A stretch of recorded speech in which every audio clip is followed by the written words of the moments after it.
Willkommen, bienvenue, welcome dans une nouvelle vidéo. Tchin tchin.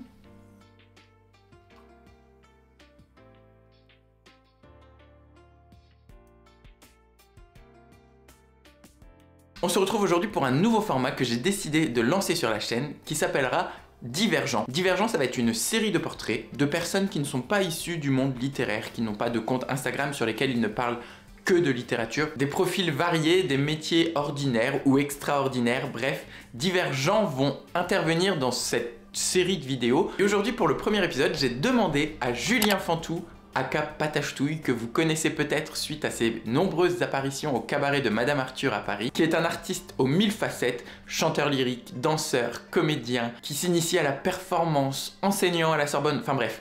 Il est sur tous les fronts, Julien, et c'est donc pour ça que je lui ai demandé s'il était intéressé d'intervenir dans Divergent. Il m'a répondu positivement. Je l'ai donc retrouvé un mercredi matin, 3 jours avant la première de son nouveau cabaret, le Cabaret Patache ou la métamorphose des pédoncules. Je l'ai retrouvé dans les loges du Manège Scène Nationale de Reims. On a discuté donc pendant presque une demi-heure de littérature. Il m'a raconté sa fascination pour Colette, son amour pour Boris Vian, sa découverte de Paul B. Preciado. Ça sert à rien que je vous tease trop longtemps, je vous laisse tout de suite avec les images. Je vous demande un peu d'indulgence car c'est la première fois que je m'initie à cet exercice de l'interview. J'avais préparé du mieux que je pouvais ce petit moment, mais il y a forcément des petits décalages entre la réalité et ce qu'on imagine. Trêve de bavardage, je vous laisse avec la vidéo, avec le visionnage, les mots de Julien. Parlons de littérature avec un artiste de cabaret et on se retrouve juste après. Salut Julien. Salut Floris. Donc la première question, j'ai vu que tu étais chanteur, danseur, artiste de cabaret, Oui. comédien, que tu t'inities à la performance avec Plastique Platon et que tu enseignes aussi depuis quelques temps. J'ai vu ça sur Instagram. Absolument, depuis 2 semaines à la Sorbonne, je suis prof de cabaret, enfin prof. Je dirige un atelier, c'est un cours pratique. Ok. Donc c'est assez rare la pratique à l'université. Mais c'est des étudiants artistes du coup Qui sont en licence de théâtre, première année, c'est l'Institut d'études théâtrales. Donc c'est un lieu de recherche, c'est pas... C'est ça qui est bien avec l'université, c'est que c'est un lieu de recherche, c'est pas nécessairement un lieu d'apprentissage où on apprend une technique. Donc moi je les pousse évidemment à apprendre une pratique, que ce soit claquette, chant, effeuillage. Voilà. Mais nous on est un atelier de recherche. Ok. Et donc entre tout ça, quand est-ce que tu trouves le temps de lire ? Dans les transports, dans le train, quand je pars en tournée, chez moi maintenant, depuis le confinement, j'ai redécouvert la lecture pendant le confinement. Et par exemple, je regarde plus l'ordinateur au lit, je regarde plus d'écran au lit, donc je lis au lit. Okay. Et puis, même si je joue les week-ends ou la fac, c'est seulement le mardi matin, tout ça, je m'accorde quand même des temps de lecture, position assise dans mon salon. Ok, voilà. Donc tu te considères comme un gros lecteur, enfin, est-ce que c'est la taille qui compte? Tu devrais faire du cabaret. Je me considère comme un lecteur. Gros lecteur, je sais pas, mais j'ai redécouvert que la lecture faisait aussi partie de mon travail. Ça fait prendre racine quand même. Par exemple, là, il y a un patron de cabaret, le patron de chez Madame Arthur, qui est en quête de développement de son cabaret et tout ça. Et j'ai répondu que il fallait aussi prendre le temps d'absorber du contenu, mais pas du contenu au sens où... Enfin, pas du contenu comme en parlent les chargés de communication, c'est-à-dire pas des photos de la semaine précédente pour mettre sur un compte Instagram ou quoi, mais vraiment du contenu, prendre le temps de lire, de pas savoir ce qu'on va y trouver, de rien y chercher dans la lecture. Ok. Voilà. C'était une question que j'avais, c'était ton rapport à la lecture par rapport à ton travail. Est-ce que c'est plutôt une graine, quelque chose qui va initier un spectacle, un numéro, ou alors si c'est de l'engrais, tu as l'idée avant la lecture et du coup tu te nourris de ce que tu lis en même temps que tu crées? À quel moment ça intervient en fait dans ton processus de création, la lecture, la littérature? Ouais, c'est intéressant. Là c'est plutôt, parce que comme je suis vraiment dans une activité professionnelle effective, donc je choisis de lire des choses qui sont déjà en rapport avec mes préoccupations ou mes choix, en tout cas pour m'éclairer. Donc du coup c'est plutôt de l'ordre de l'engrais, en effet. Les vraies bonnes graines, c'est celles qui arrivent par hasard.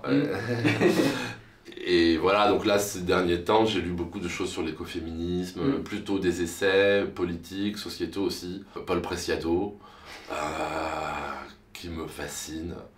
Je comprends pas trop toujours. Là, cette année, justement, pour le cabaret Patachou, la métamorphose des pédoncules, j'ai lu Vinciane Després, Morisot, voilà, vraiment les écoféministes. Je comprends pas tout. Si sur la piste animale, j'ai bien compris, parce que c'est tangible, et ça parle de l'invisibilité, des êtres on ne voit que les signes du vivant dans la forêt, mais pas forcément la variété d'animal qu'on cherche, enfin, là, et puis on a accès à l'inconnu, des tas de choses qu'on ne connaît pas. Et Paul Preciado, j'adore aussi accepter de ne pas comprendre. Ouais. Je me dis de toute façon, entre ma pupille, mon cerveau, mon corps qui est assis, il se passe quelque chose. Ouais. Et puis, alors après, à Dysphoria Mundi, j'avoue que les 10 premières fois où je ressortais ce bouquin, je lisais la définition de dysphoria, qu'est-ce qu'une dysphoria, et je trouve que déjà comprendre le titre, c'est quelque chose, quoi. C'est ne pas être en mesure de porter le poids du monde. Et on est beaucoup à se rassembler là-dessus, sans le formuler comme ça.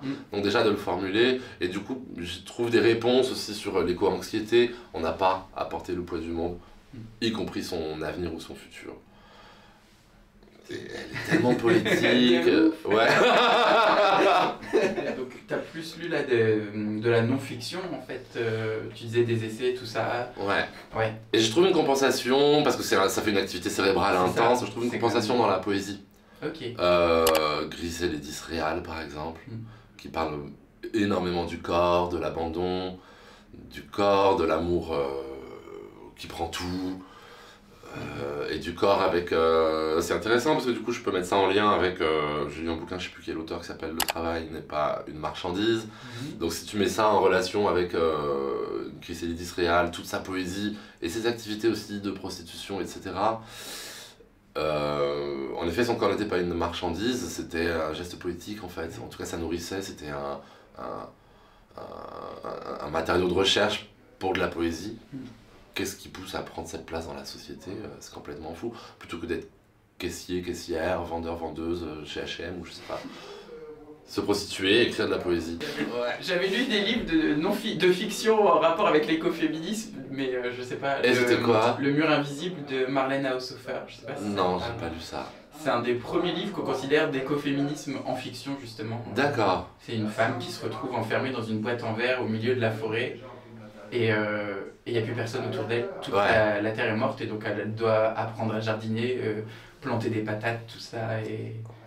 Bah moi je me suis remis à la lecture par les bouquins de jardinage pendant le confinement, je te jure, et je me rendais compte que je n'avais pas lu depuis, sauf lire les paroles d'une chanson et les apprendre, ou la biographie d'un interprète ou quoi, tu vois, mais réouvrir un bouquin, je l'avais pas fait depuis que j'avais pris une routine de cabaret, quoi. Ok. Parce que du coup, là, tu dis biographie d'interprète, quand tu...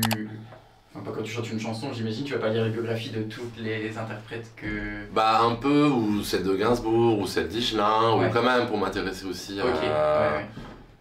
En fait, quand tu viens quand t'as fait le conservatoire et du répertoire lyrique et tout, bon bah tu lis la biographie de Schubert ou de Schumann, tu vois, et de Goethe et de Heinrich Heine, tu vois, parce que... Mais ça c'est peut-être une culture germanique, c'est-à-dire on dit... En France, on dit la mélodie française, une mélodie, c'est-à-dire un compositeur du parc qui met en musique, je sais pas, Baudelaire. On appelle ça une mélodie. En allemand, on appelle ça un Lied, et c'est le même mot pour dire le poème et le chant. Et il y a vraiment cette notion qu'il y a un point de coïncidence dans l'inspiration entre le poète et le compositeur. Donc ça, c'est assez, je trouve, touchant. Du coup, ça pousse en effet à se renseigner, mais qu'est-ce qui a poussé Goethe à écrire Par exemple, Goethe était un grand météorologue, il s'intéressait énormément aux nuages, une passion pour les nuages. Voilà. C'est beau un nuage. C'est beau un nuage, et quand tu chantes Ganymède, Zeus qui se transforme en nuage pour soulever un jeune berger, bon bah tu comprends, il y a sa passion pour les nuages, quoi, dans son choix de ce poème-là. Donc tu disais que quand tu as commencé le cabaret, tu lisais plus trop, mais est-ce que tu étais un gros lecteur avant? Ouais. Et est-ce que c'est quelqu'un qui t'a initié le goût de la lecture plutôt, ou un livre, ou un auteur, ou... Une prof de français, Mademoiselle Narthe, que j'adorais, qui nous a fait découvrir Proust dès le collège, tu vois. Ah ouais. Et avec un truc assez rigolo, elle disait « Surtout n'oubliez pas le S !» J'ai trouvé ça très drôle. Et puis alors je comprenais rien à Marcel Proust, évidemment au collège, tu vois. Et au collège, vraiment, vraiment l'auteur que j'ai adoré, vraiment que j'ai découvert par moi-même, dans lequel, tu sais, voilà, c'était Boris Vian. C'est la prof de français, Mademoiselle Nart nous fait lire L'écume des jours, que je dévore, que je relis. Et là, je lis tout Boris Vian, sa poésie, ses chansons. Peut-être que la transdisciplinarité que je traverse aujourd'hui, elle vient aussi de gens comme ça, quoi. Et puis en plus, double nom, personnages, comme Jarry et Ajar, je trouve ça fascinant. Ouais. Donc d'abord Boris Vian, à l'époque, bon bah moi au collège, je sortais avec des filles, hein, et à chaque nouvelle amoureuse, j'offrais l'écume des jours. C'est-à-dire à quel point j'avais confiance en mon hétérosexualité. Ouais. Et après Proust, j'ai rencontré un amoureux qui lui était totalement fan de Proust. Et lui avait lu 6 fois La Recherche. À chaque fois, il le réachetait dans la collection blanche de Gallimard. Et ça me fascinait. C'était un graal, un fétiche, quoi, Proust. Et il m'a vraiment transmis ça. C'est rare des gens qui fétichent Proust. Ouais, mais c'était un... Enfin, c'est excitant en même temps. C'était très excitant, intellectuellement, politiquement. Et Proust vraiment fait partie de... Après, dans mon mémoire, enfin, je l'ai absorbé et dégurgité, comment on fait la chouette avec la boulette, ça. Ouais, dégurgité. Enfin, vraiment, la notion de réminiscence est fascinante quand tu fais le travail de la scène. C'est-à-dire, sur scène, c'est vraiment l'instant T, quoi. Et tu dois véhiculer des choses que tu portes, soit par le travail, soit par une mémoire collective, soit un texte de quelqu'un d'autre, paf, à l'instant T. Donc, c'est vraiment une activité de réminiscence. J'ai pas lu Proust. Ah là là, il faut vous y mettre, jeune homme. Je me concentre sur Colette, qui est à peu près de la même période actuellement. J'adore Colette. Pareil. C'est fascinant, un rapport à la nature fou, où elle fait parler les animaux, dialogue de bêtes, la prostitution avec Chéri, la mixité générationnelle, elle est folle. Et la scène, le cabaret, avec Missy, où elle se faisait jeter des gousses d'ail pour une scène de baiser, c'est fascinant. Est-ce que je me demandais s'il y a des livres qui t'ont permis de créer Patachetouille ou des auteurs qui ont participé à la création de Patachetouille, qui est ton nom de ton double sur scène. Je sais pas comment tu définis Patachetouille. Patachetouille, si j'ai écrit sa bio pour pas devenir fou, pour un peu m'en séparer et pas dormir avec, même si je dors quand même un peu avec. Je fais beaucoup de choses avec maintenant. Non, elle vient pas de la littérature, c'est vraiment un personnage qui vient de la fiction, elle a une histoire, oui, c'est la fille cachée du fantôme de l'opéra et d'une perruque. C'est-à-dire qu'un soir, c'est très précis, hein, donc le fantôme de l'opéra se baladait dans les coulisses de l'opéra la nuit, tout ça, tout seul, il allait se frotter dans les costumes et dans les perruques. Et un soir d'orage, il était en train de se masturber dans une perruque, et au moment où la foudre a tapé le paratonnerre de la coupole de l'opéra, il a joui, et ça a fécondé la perruque, du coup, tu vois. C'est ça mon truc. Ensuite, du coup, Patachetouille a grandi toute seule, un peu comme Gaspard Hauser ou Mowgli, mais à l'opéra, à observer l'élégance du public à travers les miroirs sans teint, à apprendre à chanter en observant les répétitions, tout ça. Et puis le soir du Bataclan, paf, opéra désert, une nuit, 2 nuits, 3 nuits, des hélicoptères, même la radio dans l'atelier de construction ou d'accessoires qui marche toute seule et plus personne. Elle flippe, elle descend, elle traverse les égouts et elle arrive chez Madame Arthur. Et voilà, c'est vraiment ça que j'ai écrit pour Patache, pour la caler dans la fiction et tout ça. Ouais. Sinon c'est facile, je suis là, je fais ma vaisselle, mon potager et je deviens folle. Mais alors, moi et donc, ouais. J'ai vu nulle part, mais elle vient un peu de Patachou ou pas? Oui, bien sûr, bien sûr. Fascination pour les femmes patronnes. Patachou, il y a toute cette ambiguïté avec pendant la guerre, je veux dire, son mari était boulanger pendant la guerre, donc elle a fait partie de ceux qui encaissaient les tickets de rationnement. Elle a ouvert ensuite un cabaret, et moi, mon arrière-grand-mère tenait un bordel. Et ses clients pendant la guerre, évidemment, n'étaient pas les résistants. Après, il y a un truc un peu rigolo quand tu joues au cabaret, en tout cas dans des cabarets privés, on te donne, en plus de ton cachet, un certain nombre de tickets boissons pour trouver de l'énergie et être dans le même état que le public. Et j'aime bien dire, ah, le ticket boisson, ça me rappelle l'occupation. Du coup, il y a aussi, ça me fait penser à Arletty, enfin, tu vois, qu'est-ce qu'on aurait fait pendant l'occupation, on ne sait pas, parce que le courage n'est pas héréditaire, ça se transmet pas comme ça. Donc ça, et puis Ch'touille, parce que je suis séropo. Donc oui, là il y a peut-être de la littérature, Hervé Guibert, évidemment. Puis je veux pas identifier non plus des auteurs Avec Guibert, oui, Cyril Collard aussi, Mm. mais je veux pas identifier des auteurs Oui, oui, par oui. leur séropositivité. Mm. Moi, c'est dans le sous-texte du nom de mon personnage, Ouais. et Basta Cosy, ça m'a apporté beaucoup de joie Mm, mm. d'être séropo, de m'appeler Patach-Touille tout à coup, quoi. C'était positif.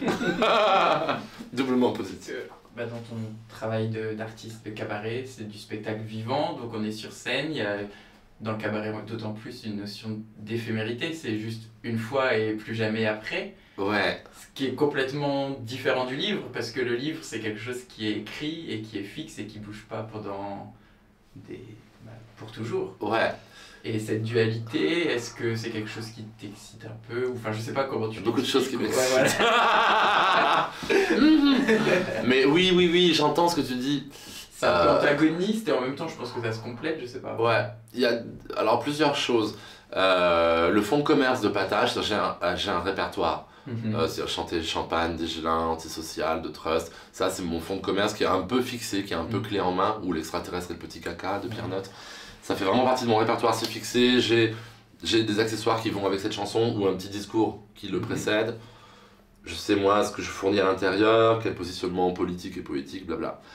Après, dans la littérature, ça dépend de quoi on parle, il y a la notion de personnage récurrent. Patach-Touille, il y a peut-être un personnage récurrent du cabaret, en fait. Comme Claudine, comme Baron de Charlus ou Saint-Loup. Ou...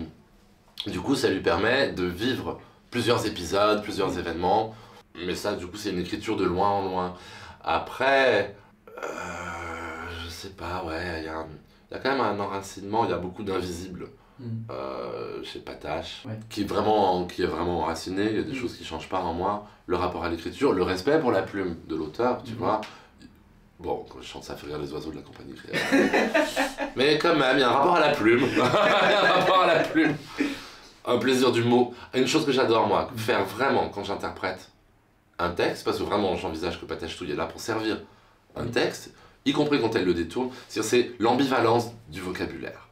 Pouvoir dire triste en riant, tu vois, pouvoir à un moment, et c'est vrai que très souvent quand je suis sur scène, avant d'aborder un mot, quand je passe d'un mot à un autre, tac tac, je me dis là mon émotion elle fait quoi, enfin je me le dis pas tout, j'ai des réflexes d'ambivalence du mot, et du coup à détourner par mon état, par une façon de prononcer, par une façon de gérer le souffle, par des tas de choses, pas offrir au mot lui-même un autre reflet que celui du dictionnaire.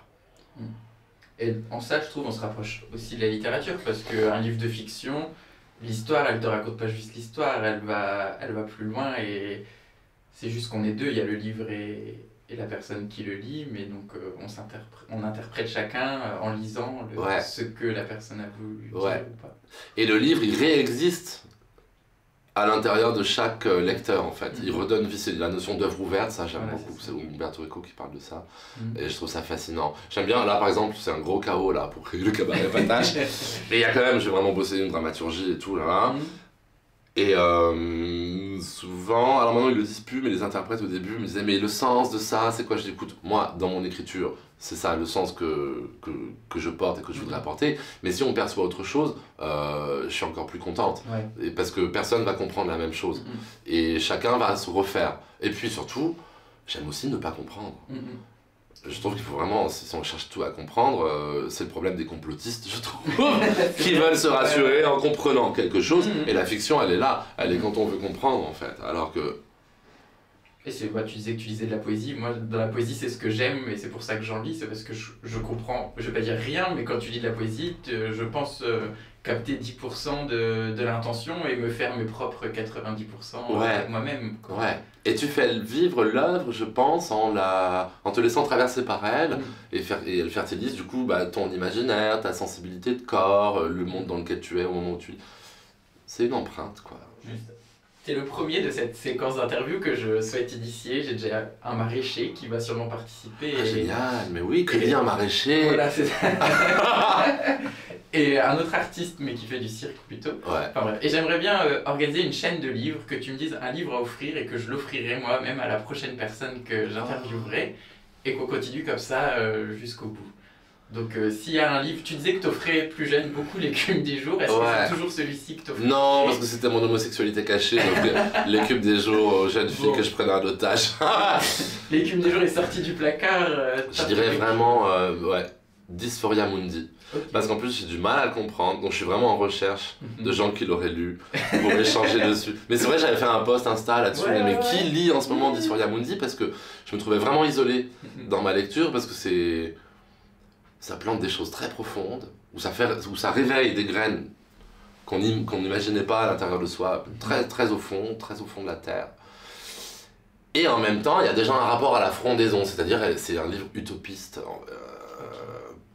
Paul Preciado a une vraie vision d'un monde vivable en fait. Et je trouve ça hyper intéressant, et je dis pas c'est un livre de propagande, mais ça mériterait qu'on soit beaucoup à l'avoir lu.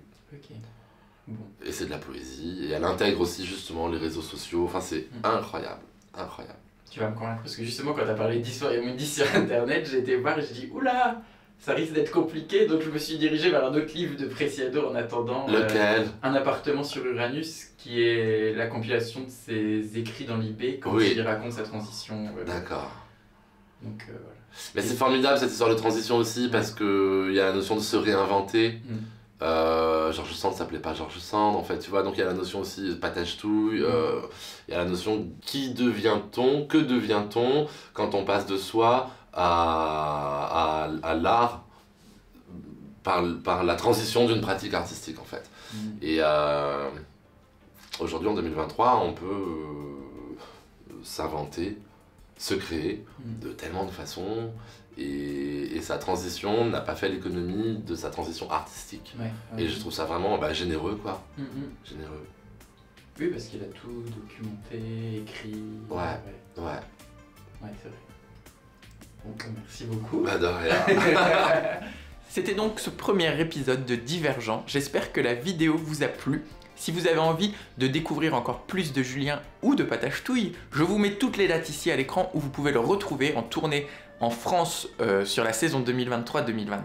Et si vous ne trouvez pas votre bonheur dans ces quelques dates, je vous invite bien évidemment à aller le suivre sur Instagram, à aller suivre le site de sa compagnie, la compagnie Le Banquet, et donc de goûter à son art, de goûter à ses mots, de goûter à son quotidien d'artiste de cabaret. Si la vidéo vous a plu, je vous invite à la liker. Si vous avez envie de la faire voyager, vous pouvez la partager. N'hésitez pas à commenter si vous avez envie de discuter. Et si ce n'est pas encore fait, qu'est-ce que vous attendez pour vous abonner? Je vous souhaite comme toujours d'excellentes lectures, d'excellentes découvertes et d'être heureux.